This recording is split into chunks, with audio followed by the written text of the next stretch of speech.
तो यहाँ पे अभिषेक ने क्वेश्चन किया है कि A5 का जो कम्यूटेटर सब ग्रुप होता है वो कौन सा होता है। तो सबसे पहले तो आई एम सो सॉरी अभिषेक, मैं ये आपको बहुत ही लेट रिप्लाई, आई थिंक आपका 1 वीक पहले आपने कमेंट किया था। असल में तबीयत मेरी कुछ ठीक नहीं थी तो इसलिए मैं ये लेक्चर शूट नहीं कर पा रही थी। तो देखें इसमें बहुत ही सिंपल सा है कि A5 के, चलें इसको हम स्टार्ट से ही देख लेते हैं कि अगर मैं सिंपल A1 की बात करूं, अब सबसे पहले देखें A1 है, उसके बाद अगर मैं A2 की बात करूं और मैं A3 की बात करूं, तो इसमें पता है आपको जस्ट 1 एलिमेंट होगा, इसमें 2 एलिमेंट्स होंगे, इसमें 3। आपको पता है जिसमें 3 एलिमेंट्स आ जाए वो हमेशा एक अबेलियन ग्रुप होता है। तो अबेलियन ग्रुप होने की वजह से कोई भी अबेलियन ग्रुप आप उठाते हैं उसका जो कम्यूटेटर सब ग्रुप होता है वो हमेशा एक आइडेंटिटी एलिमेंट देता है, ये तो आपको पता है।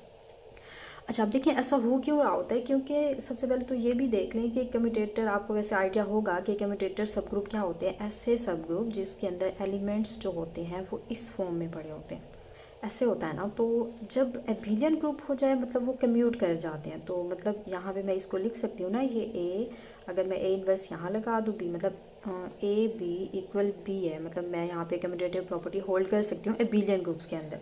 तो जब ये इस फॉर्म में आएगा, ये भी आइडेंटिटी हो जाएगा, ये भी आइडेंटिटी, तो जस्ट सिंपल हमारा जो एबिलियन ग्रुप होता है उसमें जस्ट आइडेंटिटी एलिमेंट ही होता है कम्यूटेटर सब ग्रुप के अंदर। अच्छा, उसके बाद अगर मैं A4 की बात करूँ तो A4 जो होता है ये एबिलियन ग्रुप नहीं होता, इसका जो कम्यूटेटर सब ग्रुप बनता है वो KLN4 ग्रुप होता है, मतलब वो V4 होता है। तो आप याद रख लें, फर्स्ट 3 जो है वो आइडेंटिटी होता है, और अगर A4 की बात करें ये V4 का, इसको जो कम्यूटेटर सब ग्रुप, अब इसको डिनोट किससे करते हैं, प्राइम से करते हैं। ये हमने किया हुआ है कि जो कम्यूटेटर सब ग्रुप होते हैं हम उसको प्राइम से डिनोट करते हैं। अच्छा, ये तो हमने देखा A1 A2 A3 और A4 तक। अब बात आती है कि A5। तो A5 की अगर मैं बात करूं तो A5 का कम्यूटेटर सब ग्रुप अगर मैं बताऊं तो A5 को आप देखें, ये आपका स्ट्रिक्टली नॉन एबिलियन ग्रुप होता है। अब जब ये नॉन एबिलियन ग्रुप होगा तो मतलब मैं अगर ए बी, आप देखें कम्यूटेटर सब ग्रुप के अंदर इस टाइप के एलिमेंट्स होते हैं। जब ये स्ट्रिक्टली नॉन एबिलियन होगा मतलब इसमें आपकी जो कम्यूटेटिव प्रॉपर्टी है वो होल्ड नहीं करेगी।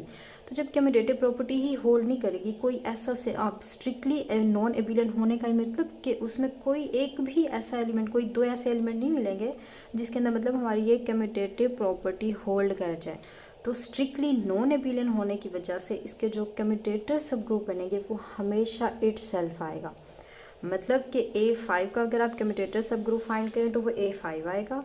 सेम अगर A6 का फाइंड करें वो भी A6 आएगा। इन जनरल अगर मैं AN की बात करूं और AN का भी कम्यूटेटर सब ग्रुप AN होगा। ऐसा कब होगा, आप A इसमें N की जगह 2 नहीं पुट करना, ये N जो होगा हमेशा या तो 5 से ग्रेटर होगा या 5 के इक्वल होगा, क्योंकि 4 जब A4 हो जाएगा वो हमने देखा हमारा जो होता है वो KLN4 होता है। और अगर 1 2 3 की बात करें वो एबिलियन होने की वजह से वो आइडेंटिटी एलिमेंट देता है। क्लियर होगी बात। तो अब जो A5 होता है इसके जो कम्यूटेटर सब ग्रुप होता है वो इटसेल्फ होता है, मतलब A5 के इक्वल होता है। अब ऐसा हो क्यों रहा है, क्योंकि हमारा जो A5 से ऑनवर्ड सारे आपके AN तक ग्रुप्स आएंगे वो हमेशा नॉन एबिलियन होते हैं। क्लियर है। तो स्ट्रिक्टली नॉन एबिलियन होने की वजह से वो कम्यूट नहीं करेंगे, तो मतलब वो इटसेल्फ उसका कम्यूटेटर सब ग्रुप बन जाएगा।